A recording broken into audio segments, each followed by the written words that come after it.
The reason for this video today is I want to talk about Nightreign. I want to talk about my opinion on it and if I think it's worth the $40. And I guess the first thing I kind of want to bring down is I'm not a From Software diehard, right? I'm a guy that got in through Eldenring, tried Demon Souls and couldn't get past the tutorial 15 years ago or 10 years ago and just stopped trying most things around that kind of genre and developer. Tried Eldenring. Got pretty decent at it. I have beaten the game a few times, and I am a big fan of the Death Poker, so you can judge me as you want for that. I liked what I got out of Elden Ring, and I liked the time that I put into it, and all the little secrets and all those things. I have gone back and done my research when it comes to just the full exploration of the lore for every Dark Souls game, and have been sharing theory crafted videos and stuff like that from other content creators to other people in my circle, as I am a big fan of the world building in these kind of games, right? And what they have to pertain to it. Eldenring Nightreign, which we're here to talk about today, I have some caveats with. Most notably, the presentation of it all came off as at first, wow, look, we're getting multiplayer Elden Ring. This is going to be so fun. But the problem is the price tag. The price tag for me is the first noticeable red flag, which is it's $40.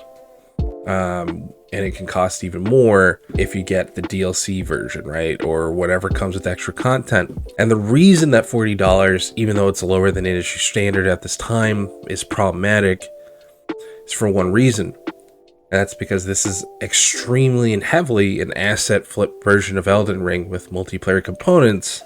What most people may not know is, from what I can gather and have played, that there was a mod for multiplayer made for the original Elden Ring called Seamless Co-op. Seamless Co-op was a game mode where, just similar to this, you would basically have a world and you could invite others to, where you would play and you would then defeat, your enemies and other stuff. And because it was a mod, basically it was just supposed to be that your game overlaps with another player's, and that it was just attached to the source code of Elden Ring to play properly.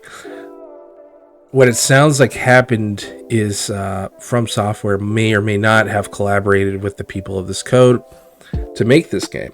So what happened was Elden Ring had a situation where they asked for assistance, that sounds like, from the modders that did that, or at least asked for influence for their own multiplayer aspect, realizing how popular it was, and they've even publicly had opinions about the mod. So the reason I have a problem for the $40 price tag is the asset flipping, right? There's not really a lot of new visual content. There's a few new character models, but it feels like a more streamlined Elden Ring without all the open world exploration, because basically what they do in this that they didn't really properly convey or promote was you basically play Monster Hunter, where essentially you and two other players go on an expedition where you're then set on a specified part of the map. You chase around, you hunt, destroy things, and then you finally get to the center of the circle that you're forced to by a storm of the night that basically plays as the battle royale, like storm closing, like you'd see in Fortnite, that brings you to the center to fight your boss. Once that boss is defeated,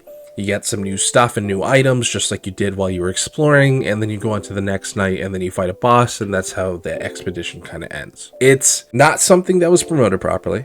It was not something that was told to us ahead of time properly, right? It was just that you saw trailers being, look, in Elden Ring style, there's characters that you can play with now. They're your friends. So for $40, I am being asked to spend a certain amount of money for content that I essentially have, right? Because a lot of these other secret bosses and stuff you find throughout the map are just the bosses from the base game. The map is Lindell. The only thing they add is sometimes they'll turn a snowy terrain portion of it on that map that you're on, or a volcanic, which means that the biggest issue you run into also is replayability, which is why you have to question the $40, is you basically are playing on the same map with certain tweaks made to it, but you know where everything is after like the 20th time if you're keeping an astute eye on things. So it's nice for like people that like have a speedrunning feeling to them, that are okay with the repetition, but I could see this dropping off in the near future just because there's not a lot going on outside of just focusing on the boss you may or may not get. It's not fair to other people to have to spend $40 on things like this, where basically I have a pre-specified character that I'm using little items to kind of boost slight gear and stats to, right? We're no longer really doing heavy customization, because most of my loot that I get is randomly generated that I have to pick up, or if it's specific sources that are like, this is where you get it. If I don't have time, that doesn't stay with me after the game ends. The only thing that stays with me after the game ends are like these gems you get for like a ritual that you can select 3 of in any interchanging color. That gives me, again, maybe +2 poise, +2 strength. It's like, this is cool, but this is all surface level, and it doesn't feel like I'm really creating my character too much outside of maybe sometimes being able to focus more on a poison build, because we'll just say that I do more damage with poison and I start with poison on my gear. These are entertaining gimmicks, but they don't last long in terms of feeling like I'm creating my own character. And it feels really hard, because it's hard to say that I hate this game. I don't. I have fun with this game. I enjoy this game. I enjoy what it does by being able to bring in multiplayer to this game. And I will say, as someone that played seamless co-op mod on the original Elden Ring, this is a lot more smoother. I will say there's been 1 or 2 times where like the internet dropped on me, but besides that, I've had no real issues. And I'm happy with that. My problem is that outside of like my core friend group that are playing this right now, I'm wondering, once those people drop off, will I want to keep returning? And that's the real question. For $40, am I willing to keep pushing in this game and trying to get the most out of it? Or is that me trying to squeeze blood out of stone? These are questions that need to be asked. I do think that there's fun to be had here, and I do think if you're someone that is willing to go and look in every little crevice for more stuff, this is worth $40. Now, if I find out that outside of the DLC aspect they're pushing, that there's a lot of free content, I think that warrants the $40. But if not, this feels kind of like they just shoestringed and bubblegummed together an extra layer of code on top of what they had and reused assets. And so on a gameplay formula, I'm having fun with some criticisms that I know that probably in patches or whatever extended content will probably be more improved on and honed in. But on the other hand, I'm paying $40 now to basically do Lendl speedrun simulator with a boss at the end. That doesn't sound like a lot. If anything, some people sell that kind of content for $15-20. So I guess we'll have to see. My question is, what are you guys taking from this content?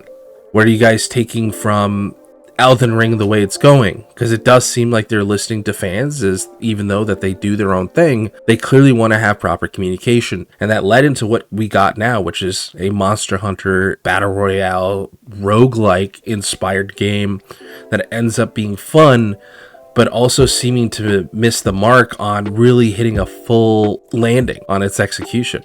I think we'll have to see. I think if the answer is it worth the money right now?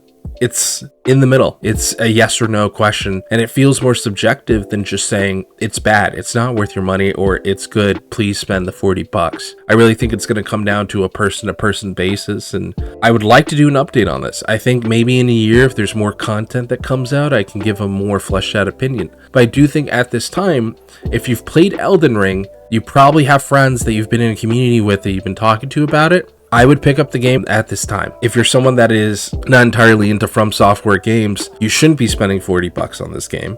And I think you should wait till you get into maybe base game Elden Ring when it's discounted, and then try this out while it's also discounted. But these are just subjective opinions that I've come up with. I feel like if you're an Elden Ring fan, this is not worth the $40, but it's enough to tolerate the $40. We'll see what happens in the future, and I might have to change that opinion. That being said, I think that's all I really have to say. There's not much to go into more outside the fact that I like the gameplay because it's just Elden Ring, and that there might be more in the future. If they add more maps and stuff, I will eat crow, and I will go back and say I'm having a lot more fun, because my only issue is that there's not a lot of content for replayability. Let's hope for the best, and let's hope for the future of a better Nightreign gameplay loop. That being said, I'm Lazylootbox. Please stay lazy.